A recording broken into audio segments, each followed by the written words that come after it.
Can someone hear me? Can someone from Business Line here help me figure out how to start the video? Vikram? Just one sec, sir. I will turn it on. Okay, fine. I'll wait then. Not when I start at 4. Just hold on, Loki. Okay, let me.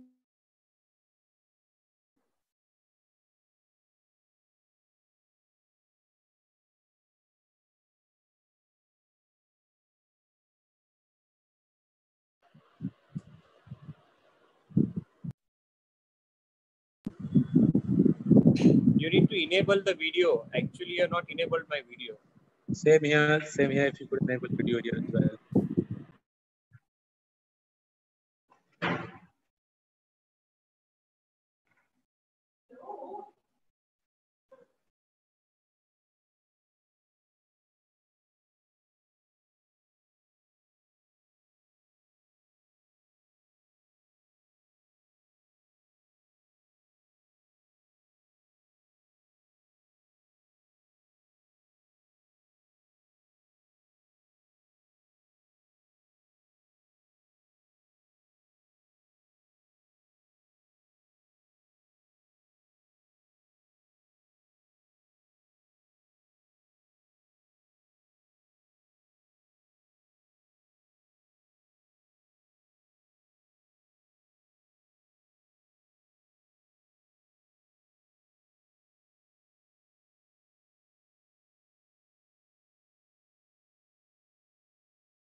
Hello, everyone, and thanks for logging into BL Knowledge Series webinar on stock market. The topic for this webinar is the bull making a comeback anytime soon? This topic has perhaps become all the more relevant today, given the volatility that we saw in the market today and the volatility that we have been seeing over the last 2 sessions. We have had an overwhelming response to the webinar. There are over 1,000 of you logged in to this webinar from different cities. Thank you so much for your interest. We have a power-packed panel with us today with some of the most respected commentators on capital markets. We have Shankaran Narain, ED and CIO, ICICI Pru Mutual Fund. Saurabh Mukherjee, founder and CIO, Marcellus Investment Managers. And Mr. Devin Chokshi, founder and MD, KR Chokshi Investment Managers. A few housekeeping rules. If you want to ask any questions, please type it in the Q&A box below. We will try to take as many of them as possible in the second part of this discussion.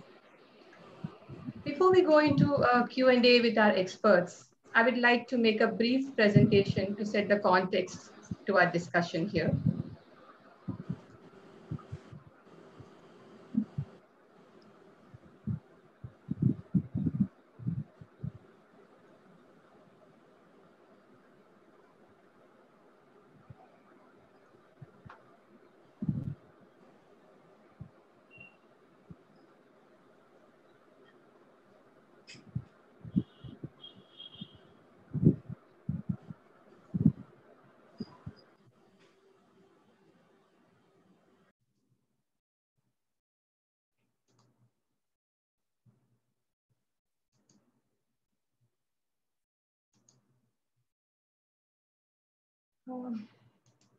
Okay, the slideshow is not coming on.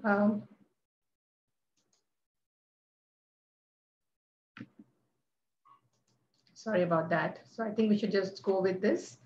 To set the context, if you can see the chart above, That is a Nifty 50 chart that we have charted since 2013. If you can see, there's been a stellar rally in the Nifty 50 from 2014-13 onwards, which just went on, and it finally peaked somewhere in Jan 2020.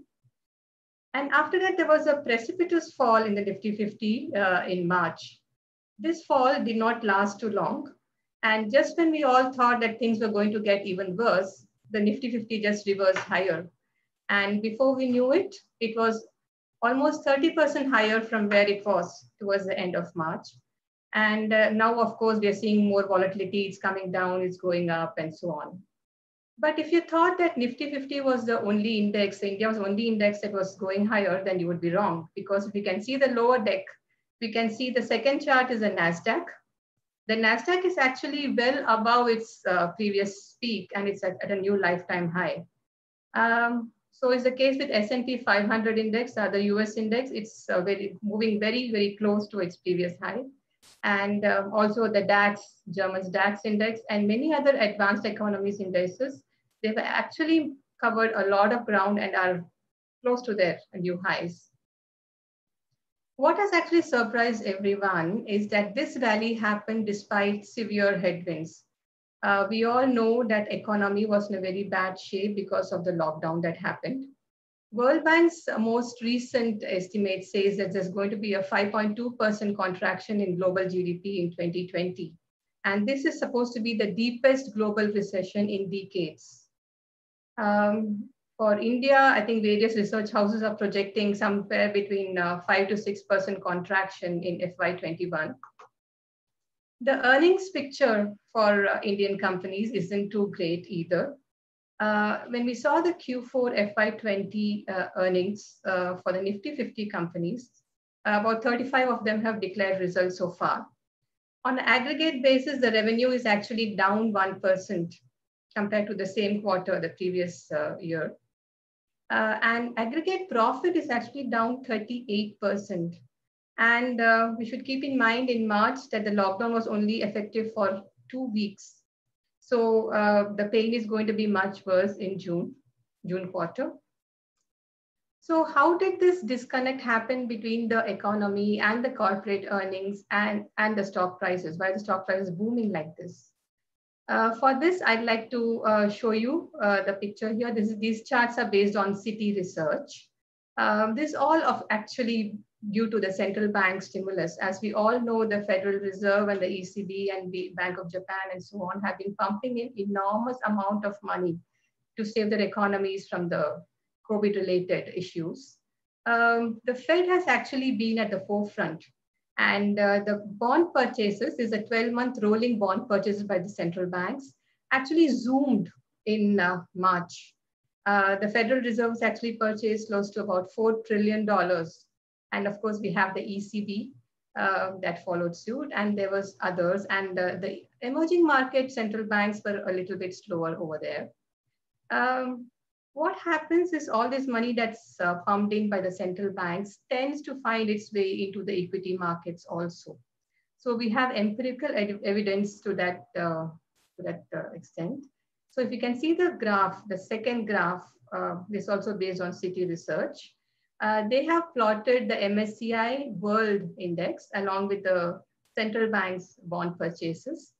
And as we can see, the two lines, the blue line is the MSCI World Index and the bond purchases, they tend to move quite in tandem. And in March, as we can see, the central bank's bond purchases actually zoomed, but the equity prices have actually been going down. So if we follow the past patterns, it's quite possible that all this liquidity is actually again going to make equity prices move higher. The other argument for prices to move higher from here is, of course, the lower valuation. We all know that Nifty 50 index was actually getting more and more expensive as more people went on buying it. The trailing price earning ratio in January 2020 was close to 29 times. This P valuation actually corrected to about 18 times when the market hit the low in March. But again, now with all the buying that's happening, we are back at 22 levels. The other graph on your right is actually the Nifty Mid-Cap Index. This has actually not put up such a great show. And we all know that mid-cap actually did not perform well ever since 2018. And the valuations in this index has been cheap and it's been getting more and more cheaper. It's actually going nowhere.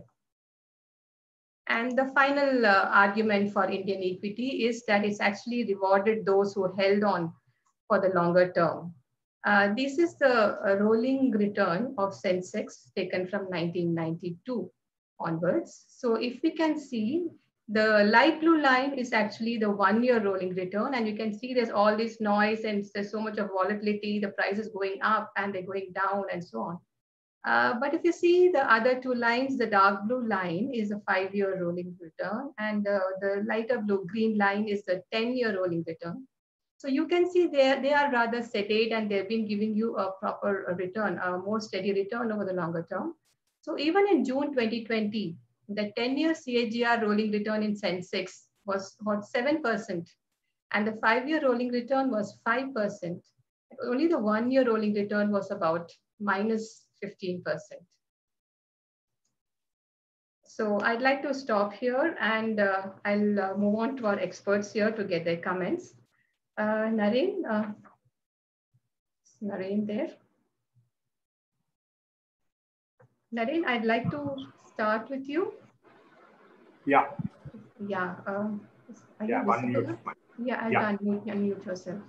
Yeah, I unmuted. Yeah, okay. So I'd like to, you're of course, the numero uno value investor in Indian markets. So I'd like to ask you, what is your perception of valuation in Indian markets at this point? Do you see value? And more importantly, is it the time to actually start buying?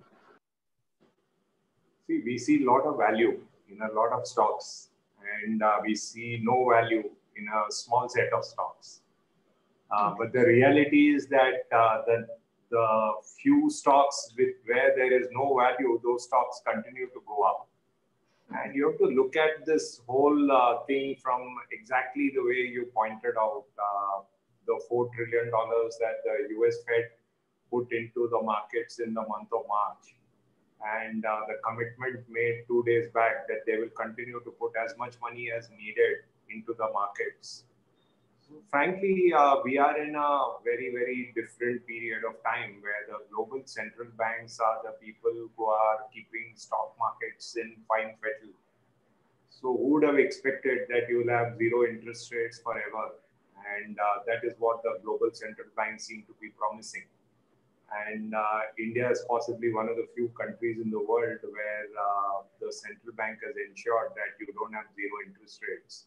So at least one can invest in debt and get some returns. But in all other parts of the world, you have been pushed into equities because you've got zero interest rates in debt wherever you invest. So you have no choice but to invest in equity markets, and that has resulted in the fact that everyone has to invest in equity markets. So currently we have a situation in the markets where there is value. The value is there in, I would say, 95% of the market. There is no value in 5% of the market. But it is that 5% of the market which has done extremely well, which distorts all the calculations. Because if you look at what the 5% of the market is, the valuations of that 5% is what makes the aggregates look very costly. And that is the situation. So is it easy to buy the remaining 95%? Yes, it is easy, but you should be willing to be long-term. So if you invest in value and you're willing to be long-term, I think you can make a lot of money. There are a number of stocks where the dividend yields are better than what you get in fixed deposits today. There are a number of companies whose price to earnings are in single digit today. I believe that some of these companies may not be quality in the way Saurabh talks about them, but the fact is that some of these companies are very important in the context of India.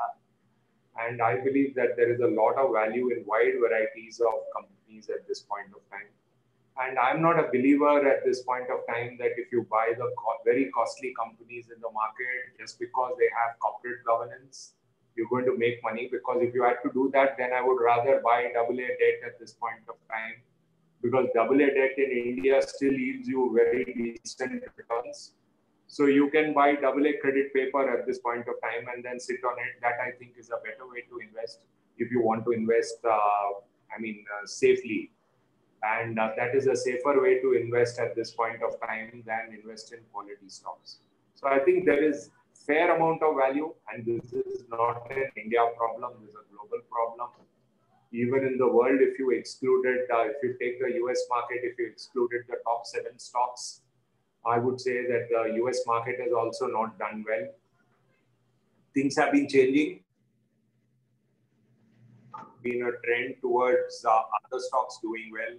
My view is that in the next 3 years to 5 years, it is the other stocks which are going to do much better, because it is the other stocks which have come for the last 10 years. So I think there is a huge scope for all those stocks to do well. So I believe that investors should focus on them. And I think the retail investors have also become much more active in the last 2 months. And if they chose to also invest in value stocks rather than in the 70 PE stocks, I think they will have a much better investing experience. Okay, fair enough. Yeah, thanks, Naren. Saurabh, I'll like your comment now. Can you unmute yourself, please? Yeah. Yeah. So I want to ask you 2 questions. One thing is I want your views on this, the liquidity conundrum, because we see that the central banks are going on pumping money, and markets, the price of keep going higher. So is there a limit to which these money can keep pushing stock prices higher? And the second question, not much related, I'd like your views on the relevance of PE ratio and the PB ratio, etc., given the kind of issues that we have seen over the last few decades, the Lehman crisis and the COVID crisis and other issues. So how do you think investors should pick stocks? Yeah. So I think on the valuation point, I think we'll all agree that if in the space of 2 months, global central banks print $8 billion, $7 billion, which is what I think the chart you showed us points to, then obviously this will inflate the value of risk assets. And why just global central banks? If our central bank cuts repo rates by close to a percentage points in the space of 6 weeks, that'll also have a bearing. And unless inflation flares up, it's not obvious why global central banks will stop doing this, right? The Fed has been vocal yesterday. My reckoning is BOJ, Bank of England will think similarly. And remember, if they keep doing it, Lokeshwari, if the global central banks keep doing liquidity easing, then it gives the RBI more headroom to cut more and more, right? So, and it's not obvious there's any ceiling, right? We've seen from other asset classes such as real estate, and we've seen from stocks itself in markets like America, that there is no there's no theoretical upper bound. There is no theoretical upper bound on PE multiples, PP multiples. And it is what it is. We all have to reckon with it. I think what people like me are trying to figure out is there a reason that inflation will come back? Will inflation come back because oil prices will surge? Will inflation come back because you'll have civil unrest in the world on the back of COVID, right? Unless inflation comes back, it's not obvious that the liquidity tide will ebb. Coming to your point on valuation multiple, I think I'll begin by highlighting something else which has happened across the world, but especially so in Asian economies, right? And I'll sort of use a chart, if you don't mind. I'll just use this share screen facility. Sure. Share a chart that the Economist published basis some research that my colleagues and I have done. So this was published a couple of weeks back by the Economist. What we've tried to show is, if you take the top 20 companies generating profits in India today, the top 20 profit generators, these companies are now accounting for nearly 70% of India's profits. So the number is a rolling average, so it's not apparent. But if I take FY19 data, the top 20 profit generators are accounting for 70% of the profit generated in our country. right? And back in 1990, the top 20 profit generators, Lokeshwari, accounted for only 15% of India's profits. So we've gone from 15 to 70, and it's a 30-year trend. So you or I can't easily explain this away as being as a recent phenomenon, as we can see in the chart. Right now, there's another way to read this chart, right? So the chart shows you the levels. We can also look at the changes, the delta. So the last 10 years, over the last 10 years, as per the government of India, nominal GDP growth has been 12%. The top 20 profit generators, so we're talking about firms like TCS, HDFC Bank, these sorts of companies, their profits in the last 10 years have grown at between 15 to 20% per annum, the top 20 profit generators. The rest of corporate India combined, sans excluding the top 20, the rest of corporate India, including the top 20, profits have grown at 1% per annum, right? Now, and I'm just using the last 10 years. I could also go back all the way to say 2005, and you can see from the slope of the line that over the last 15 years, we've created an immensely unequal economy where, say, 20, maybe 30 companies are growing significantly faster than nominal GDP. Whereas the vast majority of corporate India is struggling to even put up 1%.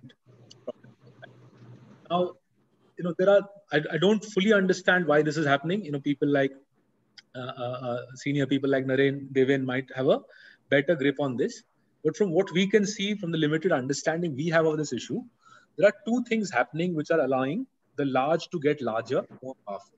One is regulation, and the other is technology, right? So in a variety of industries, including the one I function in, including pharmaceuticals, including banking, the regulatory construct seems to be focused around helping on basically minimizing accidents. So the FDA will regulate a small pharma company in Hyderabad identically to how it will regulate Pfizer in America, right? So whether your market cap is $500 billion or $200 million, the FDA will regulate you the same way. And you can see why, from a competition perspective, that's not a great idea. And ditto in banking, ditto in asset management. So therefore, regulation seems to be becoming a major force which holds back profit growth for the vast majority of companies who are not giants. And the second is technology. Whether it's in banking, whether it is in retail, whether it is in manufacturing, technology over the last 20 years is allowing large companies with big data banks to weaponize their data and pull away from the competition. So a big part of the success of many of the companies in our country is actually on the back of not so much the technology package. It's not SAP or Salesforce per se, but because of the sheer amount of data a large company can shove into it, which gives the company better working capital cycles, better asset turns, and thus better cash flows, right?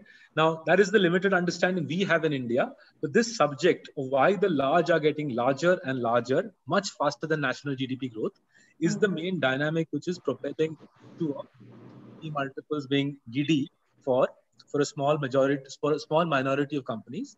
And that's why people like Damodaran are saying increasingly that any metric which references in the denominator, any valuation metric which references in the denominator a physical asset amount, book value being a classic entry, he's saying the relevance of that is increasingly limited, because if you reference in the denominator a metric like physical assets, book value, then the intangible assets that, say, for the sake of argument, an Asian Paints brings to the table, the intangible assets, its big data, is simply not reflected, and hence the price to book multiple is no longer as relevant as it was in the pre-technology era, right? Now, this is where we are. I don't claim that we fully understand this, but that chart was an eye-opener for us, that over the last 30 years, we've created a country where the top 20 grow profits at 15 to 20%. For the rest of the country, it's 1% profit growth, I'm afraid. And that obviously reflects itself in these valuation disparities that Naren was so eloquently highlighting. Yeah, that's a very interesting point, Saurabh. Yeah. Mr. Chokshi, can I bring you in? Yeah, so you have actually seen so many market cycles, Mr. Chokshi. So this disconnect that we're seeing between the fundamentals and the macro and the stock prices, have you seen these kind of phases before in the market?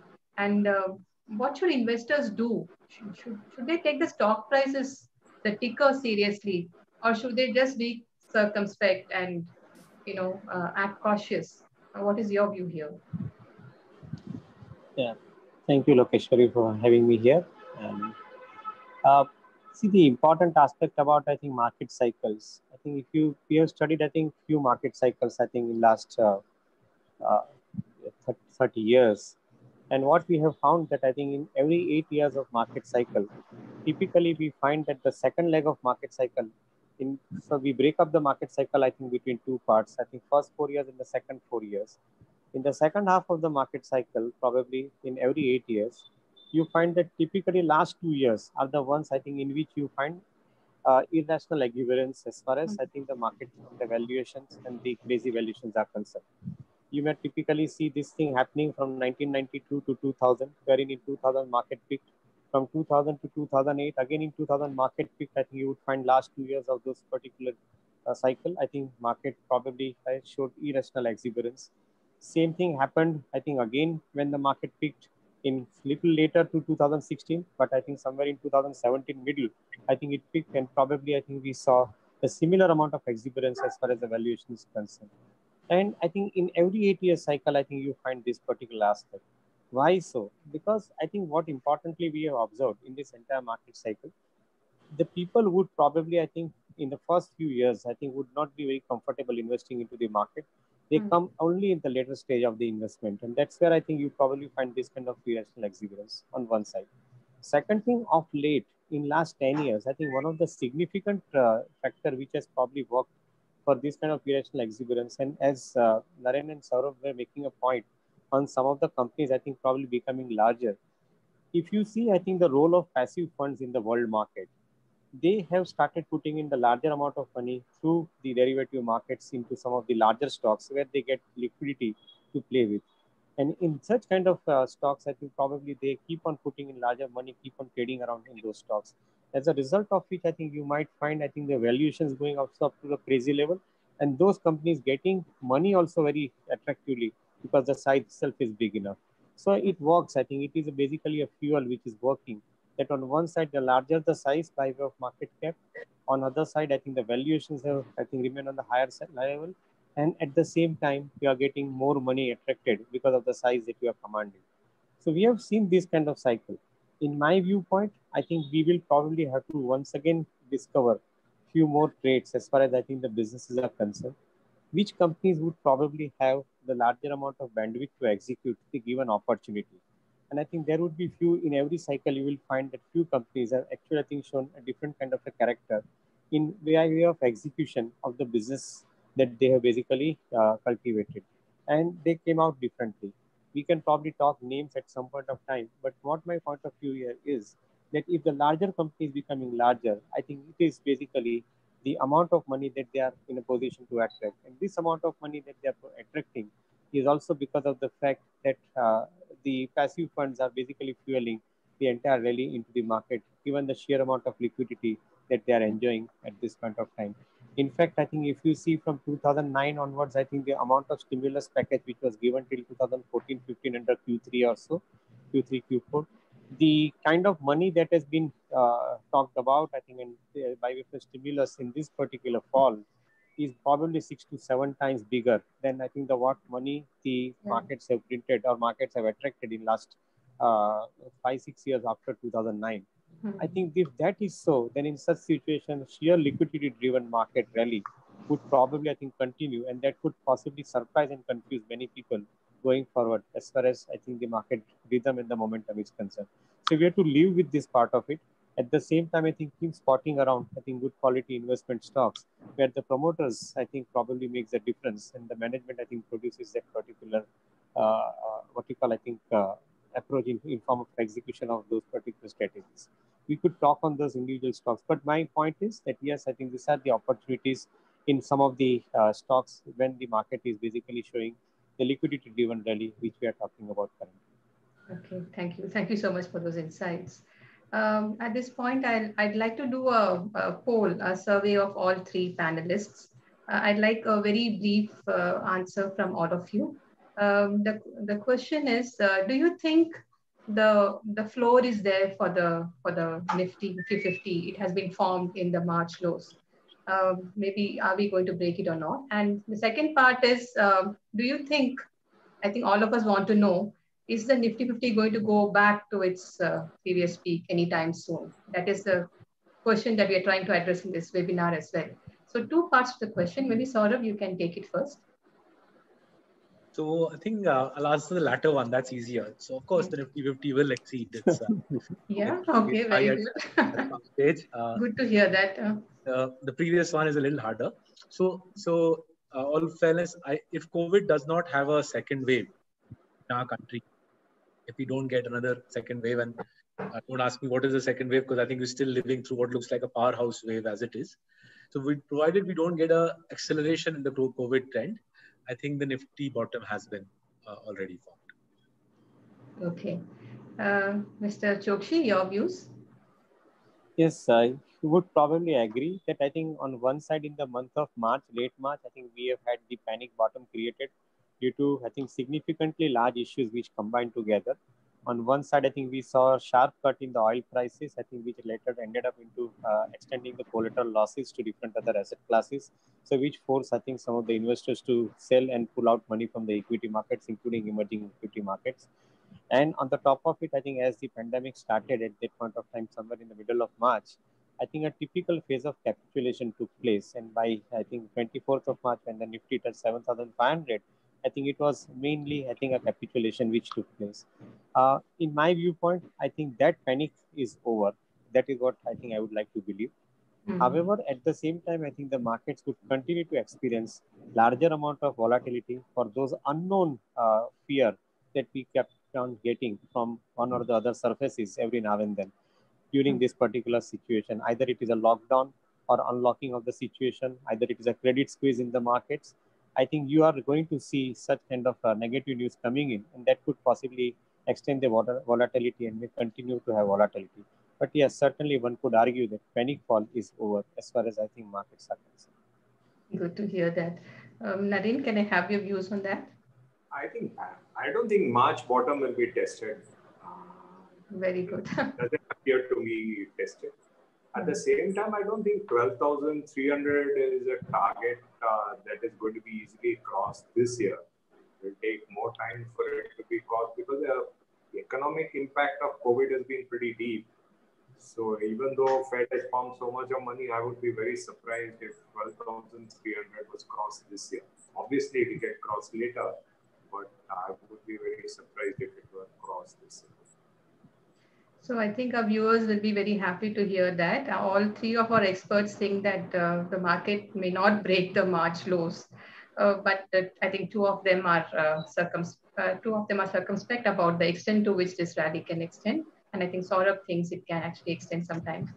Yeah. So we'll just move to the next round of questions on the sectors itself. Naren, I'd like to ask you, there's been a rotation in the leadership in the market among the Nifty constituents itself. The banks and the financial institution stocks have actually been hammered in the fall. And now I think sectors like pharma have become leaders. So can you give your views on both these sectors? What's your outlook on banking and the pharma sector? See, I think if you look at banking, you have to break it up into corporate banking and retail lending. I believe that corporate banking went through a long down cycle from 2007 onwards. And my view is that that down cycle has ended and things are likely to improve next 5 years, 10 years. Because the down cycle was long. So I think there is an upcycle, but that upcycle is going to benefit a handful of banks. In my opinion, there are only 5 banks which are corporate lenders of note at this point of time. And those 5 banks are likely to benefit out of the corporate lending cycle, in my opinion. On the retail lending, frankly, we have had a long upcycle from 2008, and there is always the risk of the entire moratorium and various other issues is likely to create some amount of trouble in that area. And we have had a long period of upcycle, and we've seen good growth in the NBFC area, for example. I think that area is going to be much more complicated. And having said that, our view is very clear.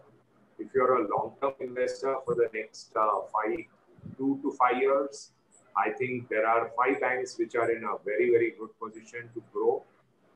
There are a number of other banks which have no moat and therefore have a lot of stress over the next 2 to 5 years.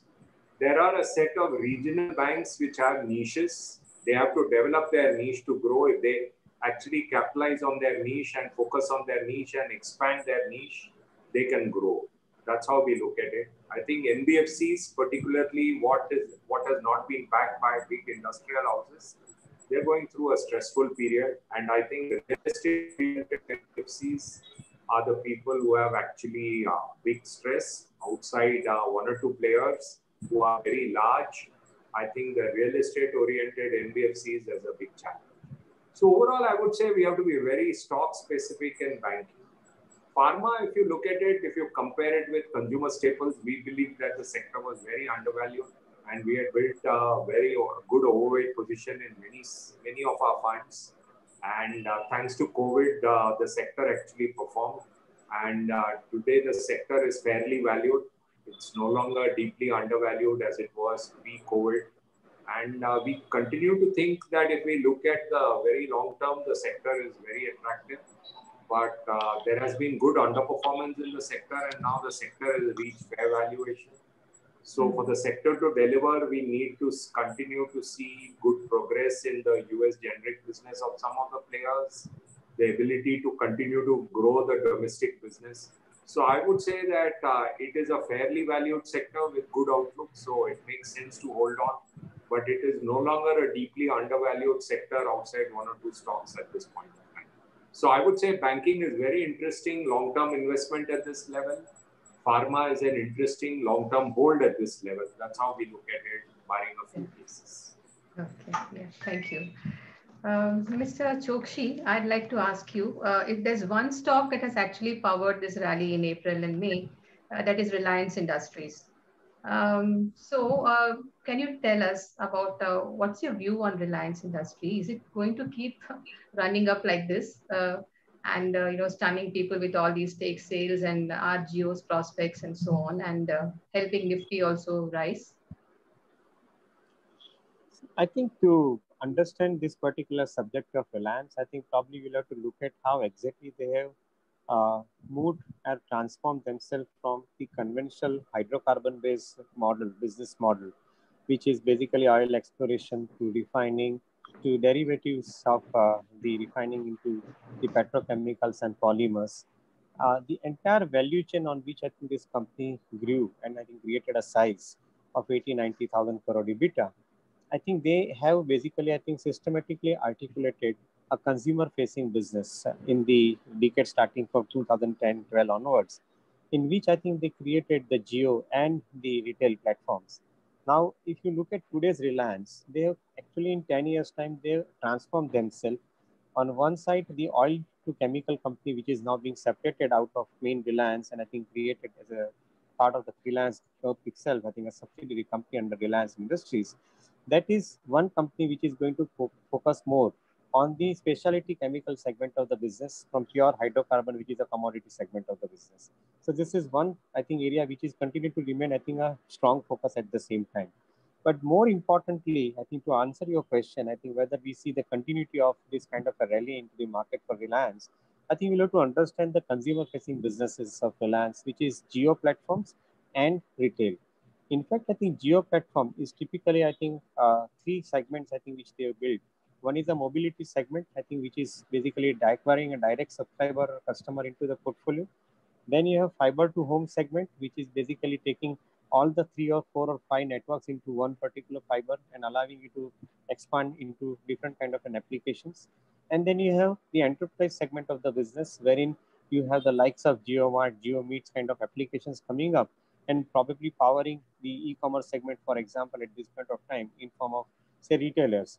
So such kind of, I think, proposition that they have built, which could possibly grow faster, largely because of the fact that the focus on one side e-commerce, on other side education, healthcare, media and entertainment, gaming, and last but not the least, I think the payment.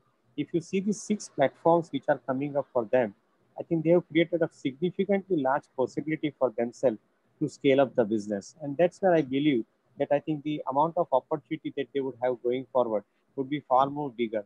In fact, I would not be surprised if the consumer-facing businesses of Jio platform and the retail platform put together end up producing higher amount of EBITDA in next 2 to 2.5 years time from what I think the company is producing for its core business of hydrocarbon. So this is where I think you see the potential. I would probably, I think, like to see, I think over 2 3 years time, I think the stock compounding at the rate of around 25 to 30% from the current price. Wow, that's good to hear. Saurabh, see, one segment that's actually turned on its head because of this lockdown is the consumption. So we have seen all kind of new trends in consumption sector itself. So can you just tell us which stocks are likely to benefit within the consumption space itself as the consumer preferences change due to the COVID? Look, I think we're all, still in generality, we're still a poor country. $2,000 per capita income. If you exclude South India is the most prosperous part of the country. If you take West, East, and North India, India's per capita income is barely $1,200. So South India is almost much richer than the rest of the country. So exclude South India, we're a quite poor country, and therefore small ticket consumption will stay. People will need to. People will need the essentials of life. You must have read those Parle-G articles that Parle-G has sold more than ever before, right? And we're seeing the same trends across industries. So Nestle is reporting that sales are back to normal.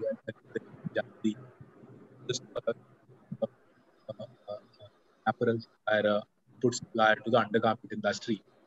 He was saying demand for undergarments has normalized rapidly. So even as recently as April, his customers who make undergarments telling him we don't need supplies till September. But now in June, the undergarment manufacturers in South India are calling the supplier in Tamil Nadu and saying supply June itself. So basics of life, milk powder, biscuits, undergarment, those are obviously normalizing pretty quickly as you expect. The more interesting part is when will discretionary consumption normalize? And there, I think we were reasonably, with respect, you asked me at the Pidilite and adhesives, we're already seeing the beginnings of 30-40% demand revival. Consumer durables, when we are speaking to distributors and dealers, they are saying because of the heat in a way, we would get these questions to these distributors, dealers through May. They were saying wherever the lockdown's ending, demand for consumer durables is hitting it. Right? And my personal experience of buying consumer durables on Amazon is there's a lot of dropouts, a lot of items against it. In fact, in some cases, I called the promoter and said, look, I'm trying to buy your item. There isn't any. He's saying, look, I've run out of stuff. My factory is waiting for supply. Ironically, in several industries, supply the constraint rather than demand. But as you go towards I think the most intriguing one is auto. Will we see auto demand come back quickly, as it happened in China? Or will auto demand in India struggle to recover, which is the case with the West? I think it's a fascinating one. We haven't yet reached a conclusion. We've heard Royal Enfield say that orders placed in Bullet showrooms are back to normal. We haven't yet had impactful announcements from Bajaj. This is, I think, a big one. If because of the nature of COVID, people decide to buy two-wheelers and drive to the factory or to the call center, then you could see a sharp rise in two-wheeler demand. And furthermore, if on the RBI's part in July, they announce a lower risk capital weight for auto loans, you could see this is, I think, an interesting one. We haven't reached a conclusion at. And then finally, finishing off the jewelry, Titan is reporting that wherever stores are reopening, demand is back to 50%. Their online property, CaratLane, which is, I know, some partly online, partly offline. CaratLane sales are 20% higher than, but that again is probably shifting offline. So you're seeing by and large along expected lines of recovery. Wherever immigrants, people had migrated from industrial sectors like Hosur, like Pune to North India, again reports are coming that back in their village to North India, there isn't that much to do. So the reverse migration happen sooner than many of us think. So if COVID second wave doesn't come, Lokeshwari, if we don't see that graph accelerating, then the demand picture might normalize, especially for small ticket items equity. If there is a second wave, then all bets are off. We are in a completely new world. Okay, sure. So I think we'll take some readers' questions because there are about 80 of them, and I think they'll want to hear from all of us. There's one Mr. Madhusudan, and I think Naren, you can take this. He was saying that earlier we were told that there'll be about double-digit returns beating inflation from equity and so on, and now we're looking at about 7%. So what is the long-term return actually going to be like for investors from equity? Actually, there is nothing called certainty in equity markets. Actually, if you look at 2000 to 2012, when we launched our US blue chip fund, the equity return for 12 years in US was close to zero. And 2012 to 2020, the returns have been fabulous. So I think, people having equity as an asset class gives variable returns, and it's very difficult if people are looking for a very clear number. I think they will either get disappointed or they'll get surprised. I think we are in a moderate return world. It is the decision of the central banks which has allowed it to be in a moderate return world. Otherwise, we could have had periods of time when there could have been much more negative returns. So I think it is the influence of the central banks which has allowed us to be in a moderate return. And at this point of time, not only equity, even debt, I guess we are in a moderate return world. That's the reason, we created categories like balanced advantage fund in our company, because we felt we were in a moderate return world. And now we are in a moderate return equity world and also in a low return debt world. So the combination of the two makes categories like asset allocation and balanced advantage kind of categories more relevant, because you don't realize what kind of return you're going to get in equity at this point of time. And it is not clear, because sometime in the next 2 years, if the central bank in US were to moderate their commitment to monetary policy, I think you can have a fairly large correction in equity markets globally at that point in time. Okay.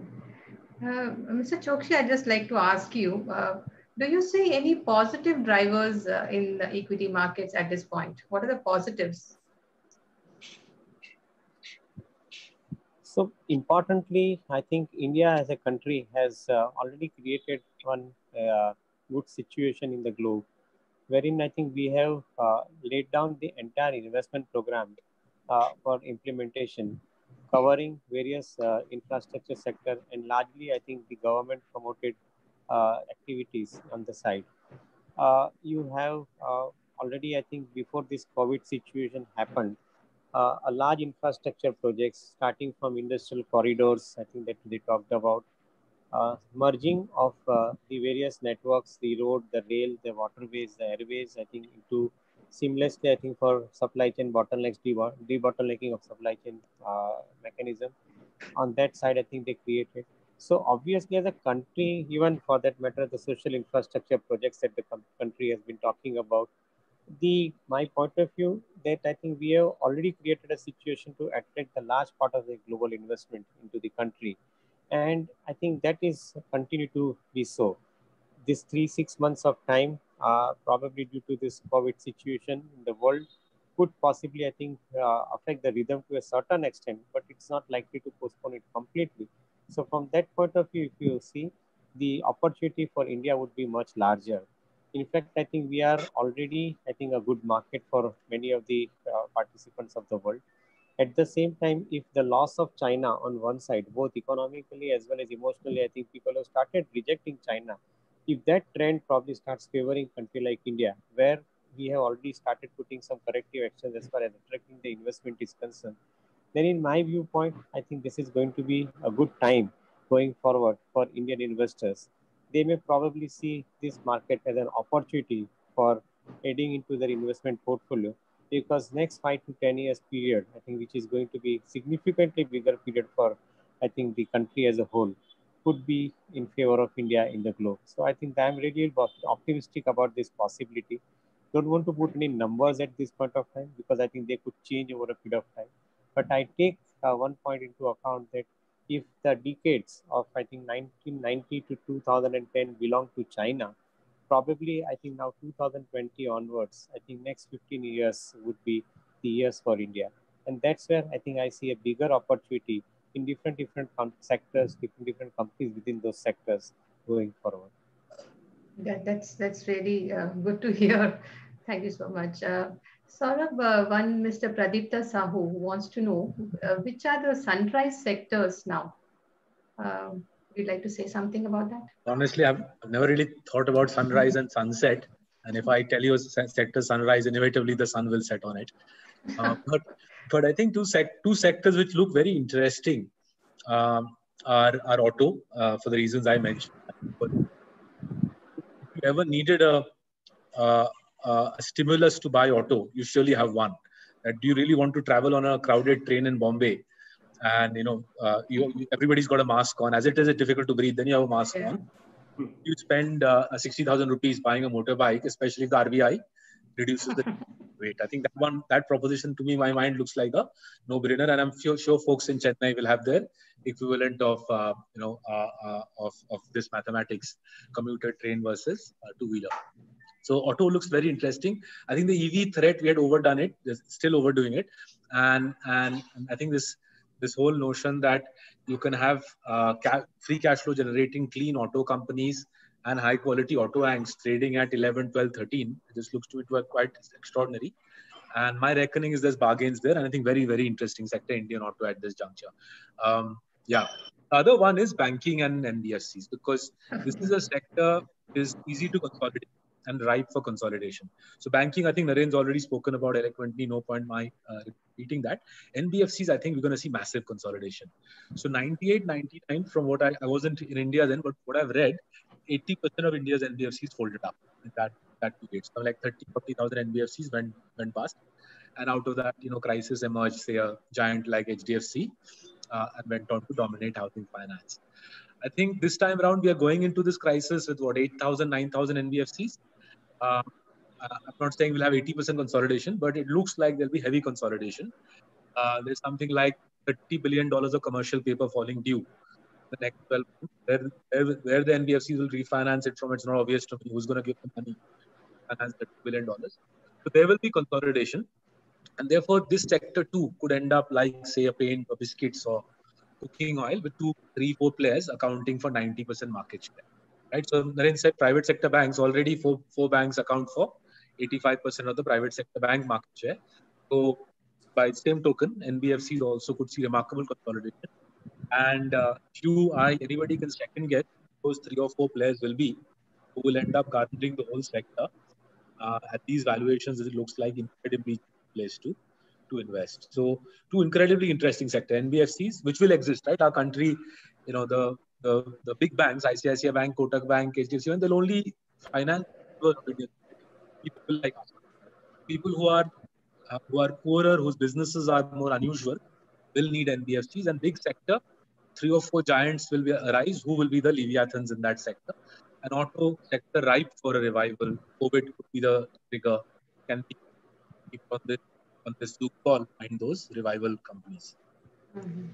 Naren, one Mr. S. Ramalingam, he wants to know, I think he's a senior citizen. He's saying, what will be an ideal portfolio for senior citizens who are witnessing a deep erosion of monthly interest amounts?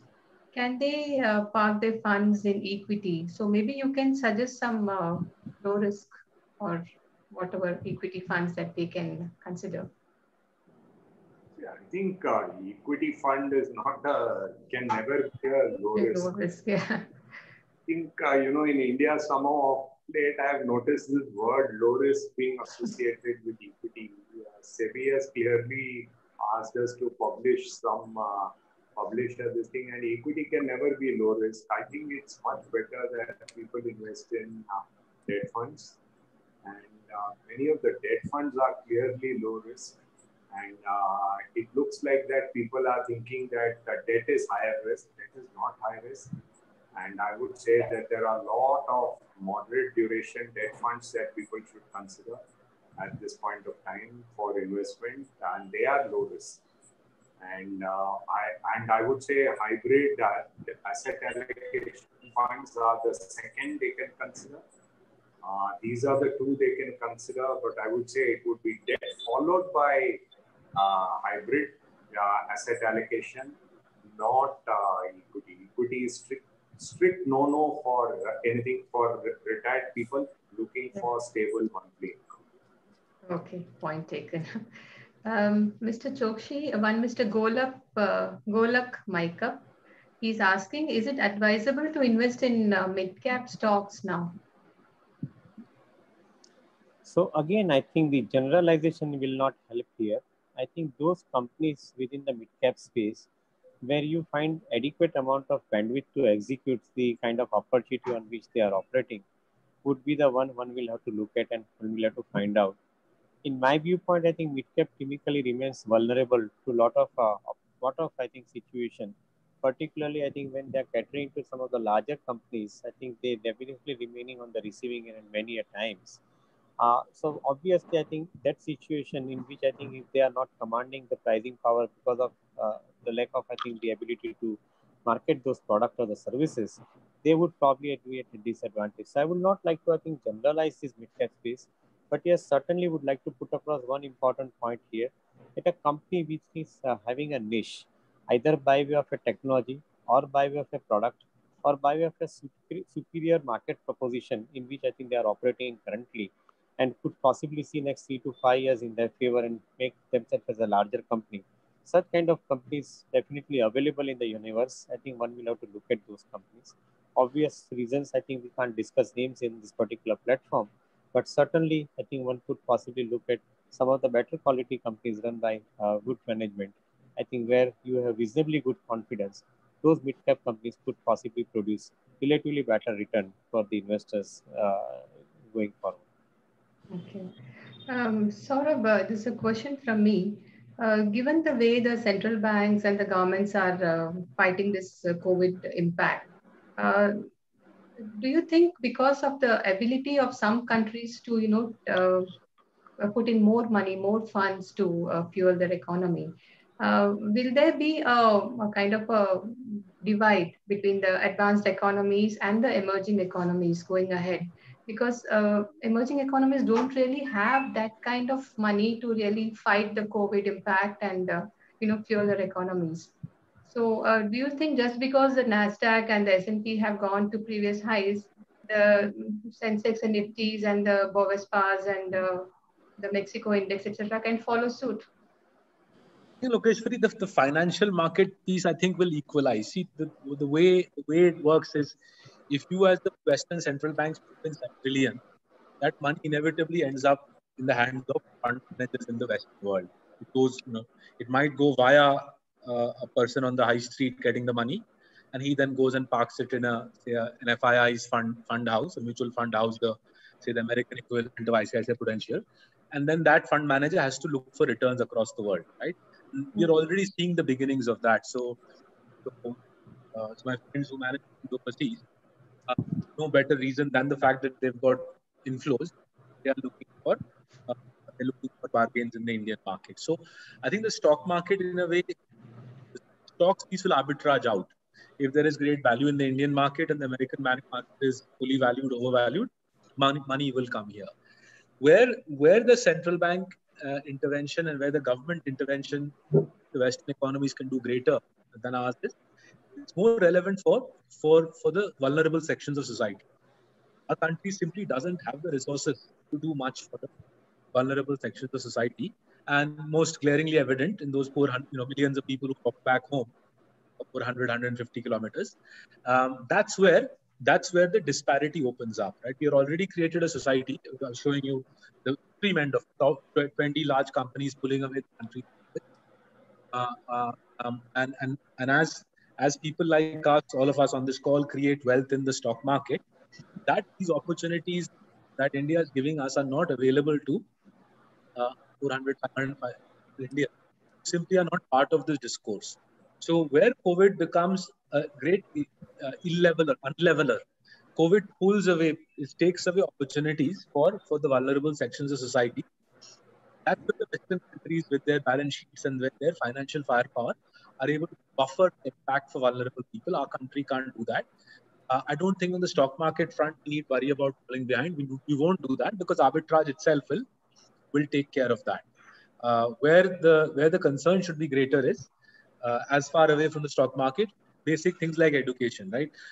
My kids, I suspect many people on this Zoom call, our kids are going to study online as the school term begins. And then millions of kids who don't have the ability to study online. They neither have smartphones, nor do they have internet, nor does the school have the facilities to provide online education. That's where I think we need to be more careful in the coming year. Because if we ignore that dimension, we could end up with deeper seated long-term problems. I don't think we need worry about the stock market. The stock market will be in fine fettle, given the foreign liquidity. Okay. Naren, I'd like to ask you this active versus passive debate that's been on. So, what is your view? Are investors better off, just betting on index funds or ETFs compared to large caps, as the outperformance of large cap funds vis-a-vis the index reduces over the coming years? What's your take on that? I think Mr. Choksi made a point. There is a cycle. In the second half of any cycle, what happens is one set of stocks start to become very big as a part of the index, and therefore it becomes very difficult to beat the index. I think we are in that part of the cycle, and I think once that cycle ends and another part of the cycle starts, at that point of time is when active will do well. So I think right now we are in a phase where the top 5 stocks of all the markets are doing well. So to beat passive has been very, very difficult. But I think there will be a period of time when active will do well.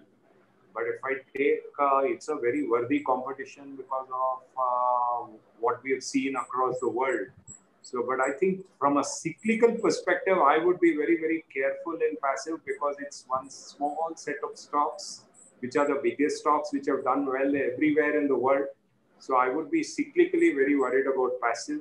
But once that cycle plays out and then again we have a different cycle, at that point of time, I think passive may do well. That point of time, I would recommend passive. But right now, I think active has a good scope to handle market discontinuity in a complicated period like what I expect over the next 2 to 3 years. Okay. Mr. Chokshi, what would your advice be to retail investors in the market at this point? What are the cautionary steps you think that they should be taking? I think in our last 30 years of experience, I think what I have found out that most of the time the retail investors enters into the market only when market starts scaling up. I think because till that point of time, they are always advised not to enter into the market. Whereas I would rather like to think that I think it is the opportunity that they get when the market is at such kind of condition where a lot of uncertainties are basically playing in the minds of the people. A fear is being played out in the market. At such point of time, some of the best stocks, some of the good quality stocks are available at a neglected valuations. And that's the time when I think retail investors should be buying them and investing them into the portfolio. In today's market too, I would consider that I think many stocks which are worthy of becoming some of the larger companies, I think they are available at absolutely neglected valuations currently. And that's where I think probably they need to take the opportunity to buy them into. I don't consider that I think buying is one-time exercise. I would rather like to believe that like in mutual fund, you have the concept of SIP. The buying has to be, I think, on a regular basis, like how you have your meals on a regular basis. I think that is how I think you should be having buying happening in your portfolio on a regular basis. At the same time, I think before getting into the buying, there is a requirement to understand the business of the company and the companies per se. Most of the time, I think the retail investors are in hurry. They don't want to look at the company or their business first. I think they would like to hear what somebody else is saying about it. Might as well, I think in this time, they could possibly create one particular basket of stocks, which probably they may want to buy in the portfolio. And in a given fall in the market on a given day, I think if they get an opportunity to buy into one or two or some of them, probably that would be the time to get into these stocks. Nobody can time the market, but if you're shortlisted, I think your horizon, probably I think you would be better off rather than I think operating on a hearsay as far as I think investment is concerned. More importantly, I think retail investors also need to I think take one particular important lesson now. I think most of the time retail investors want to do the investment all by themselves. I think investment activity is quite a skilled activity, and you probably require the help of a skill advisor. If you take the help of skill advisor, chances are that I think you would be in a better position going forward as far as structuring your investment is concerned and nurturing and maintaining it, rather than I think operating impulsively and apply your skill, which is not good enough to employ into the market volatility. So such kind of I think points I think which needs to be taken back home by the retail investors when they look at getting into the equity market, and probably I think in current times, which is most challenging and uncertain at the same time. This one Mr. Ramurthy, who wants to know why Indian markets are showing a disconnect vis-a-vis global markets. I think Saurabh, you already made that point. I'd like to tell him again. Yeah, so I think in the case of global markets, if you have $8 trillion being pumped into what is it, 6 Western economies, difficult for the stock market not to be pushed back to normal levels. So I think literally by sheer force, the Western central banks have dragged the global markets up. Country hasn't, thankfully, as Naren mentioned, our central bank hasn't pushed our interest rates to zero, at least not yet. Hence, I think you had what I think in Indian parlance is called a smaller correction, a healthy correction. We're down 15% from 1st January, which in the current scheme of things is a fairly sensible place to be, given how badly corporate profits have been hit. So I think 15% is a sensible correction. Think of any company stock price as discounting the next 20 years of. Think of any company stock price as discounting the next 20 years of profits. And therefore, if you believe, say, COVID wipes out a year of profits, let's assume that COVID wipes out this year of profits, we're basically looking at a 5 to 10% correction. And India's market is down 15%, which is not that far away from where you would expect to be fundamentally. So I think I think on this point, credit should go to the RBI for not overreacting. I would also say some credit to central government for not overreacting. My suspicion is there's more stimulus coming on the other side of the lockdown, which hopefully is July, and that could give market support. But the Western Central Bank piece, as Lokeshwari's chart showed at the beginning, is sheer financial force, $7 trillion pump and financial system in 7 weeks. It's never happened in the history of the planet. And actually, it might never happen again. I don't think in our lifetime, we'll again see in 7 weeks, $7 trillion being pumped into the financial system. And it was astonishing how little discourse there was on this. It was like, this is given, we pumped in $1 trillion a week. This is how the world is. And people like us in India could only sit and watch in awe as we see with central banks. One Mr. Adarsh Raghuram, he wants to know, is the stimulus that is announced by the government good enough to trigger the needed growth? Mr. Chokshi, you'd like to take that on? The question is, I think the stimulus is adequate or not adequate, is it right? Yes, to trigger growth. All right. I think one aspect, I think you can definitely argue that I think the Indian government has not given the money directly in the hands of the consumers or the corporates, the way the Western countries have given to them for spending purpose.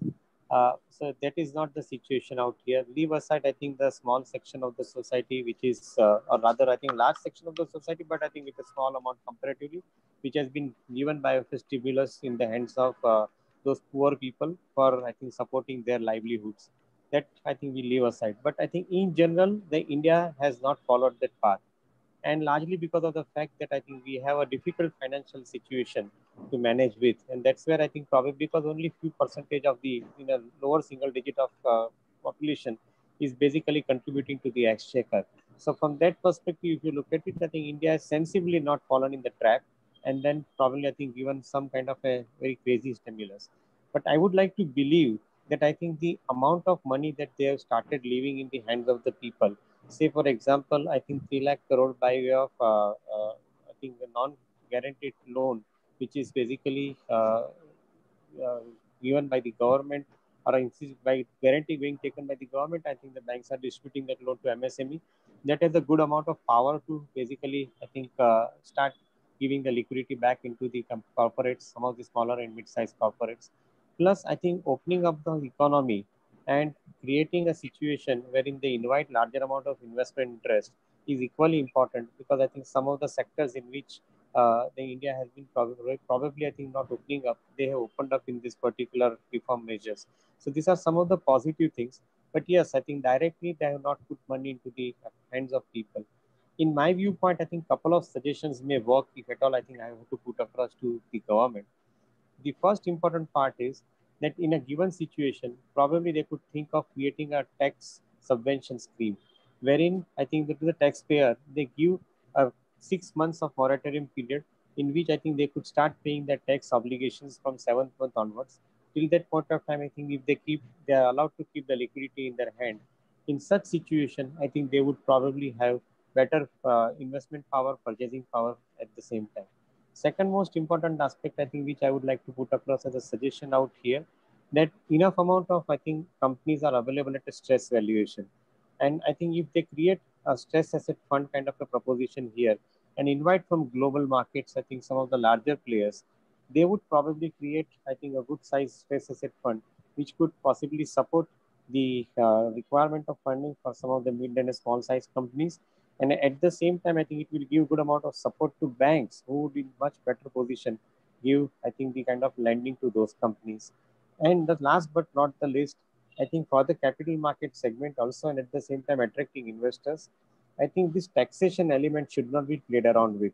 The long-term capital gain tax, if you make it free, and dividend distribution tax, which they started putting in the hands of the individual investors, if you scrap it out and I think leave it in the hands of the company, one side it will be better compliance and lower cost of collection for the government, and at the same time, I think it will be less hardship for the people. So if you scrap this kind of tax, I think long-term capital gain tax and dividend distribution tax in the hands of individual investors, quite possible that I think you would be in a much better position to attract the investors into the markets. And that's what I think is required to be done. You have good savings, but at the same time, I think you have to make enough amount of conditions possible for attracting the investors into this particular situation. So more than the stimulus, I would like to see how they can simplify the entire arrangement in which the country can operate and investors can operate in the country and bring more amount of money into the markets. That's very interesting.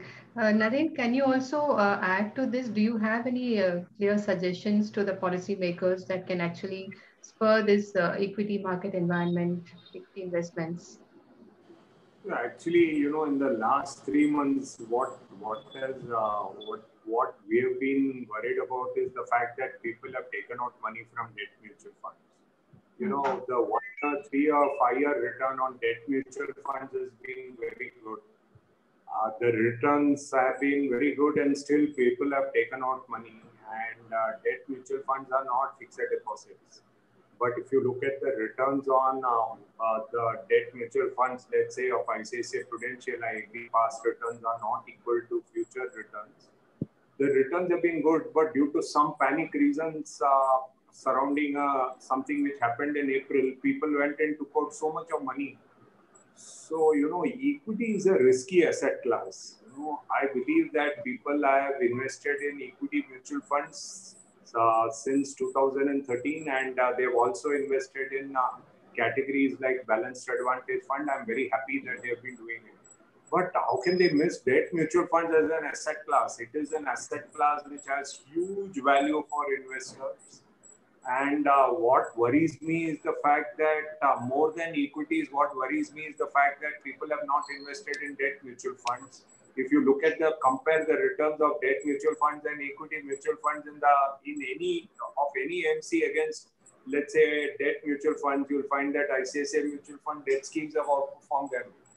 But still, people have taken out money out of debt mutual funds out of lot of lack of ignorance. You can't get, it is not a fixed deposit, it is not zero risk, but the extra returns you get out of debt mutual funds are worth the risk, in my opinion. Today the fixed deposit rates are so low, and that has been a bigger worry for me than the fact that people are happy investing in small caps. In 2017, We try telling people don't be over aggressive in small caps. They happily invested in small caps. The losses people have in small cap investments that they made in 2017 is large.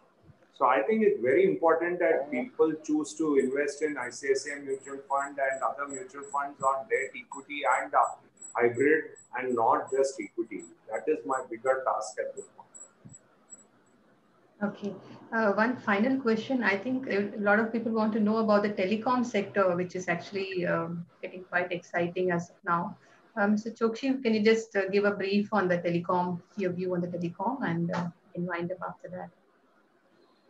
So I think the telecom story in India is basically now changing very fast to, I think, the data story. And probably I think you are likely to see the complete telephony being driven on a data network going forward, which is right now partly on the voice network and partly on the data network, which is likely to be, I think, completely shifted onto the data network. So whether would like to call it, I think still it is a communication. Whether you'd like to call it, I think, a telecom sector, I don't know. In my viewpoint, I think currently, given the situation in which the country is, I think you don't see, I think, the third company as far as I think the telecom business is concerned in the country. Though there are 4 of them available right now, but I think other 2, the last 2, I think basically, I think you do not know whether there is a reasonable amount of time for them to, I think, survive in this environment.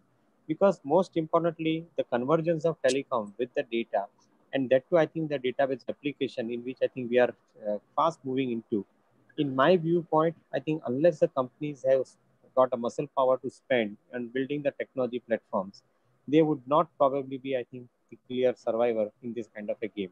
So I think at this point of time, if you have to talk only the 2 companies which are right now, I think, propelling the entire growth in the telecoms activity, I think those 2 companies, we have the clarity that we will have to stay invested in them. And in a fall, I think one could possibly ask for buying them into the portfolio. But I think the rest of the companies where the uncertainty factor is very high, I don't think that I think I have much answers to available to invest or not to invest in them till the time I get the clarity on the business model of those companies. Okay. With that, I'd like to bring this webinar to an end. Thank you so much, gentlemen, for your views. I'm sure the readers, the viewers enjoyed this. I'd like to thank our sponsors, Bombay Stock Exchange also. And thanks to over 1,000 of you who did log in. Thanks, everyone. And very much. Thanks. good night. Thank you. Thank you. Thanks.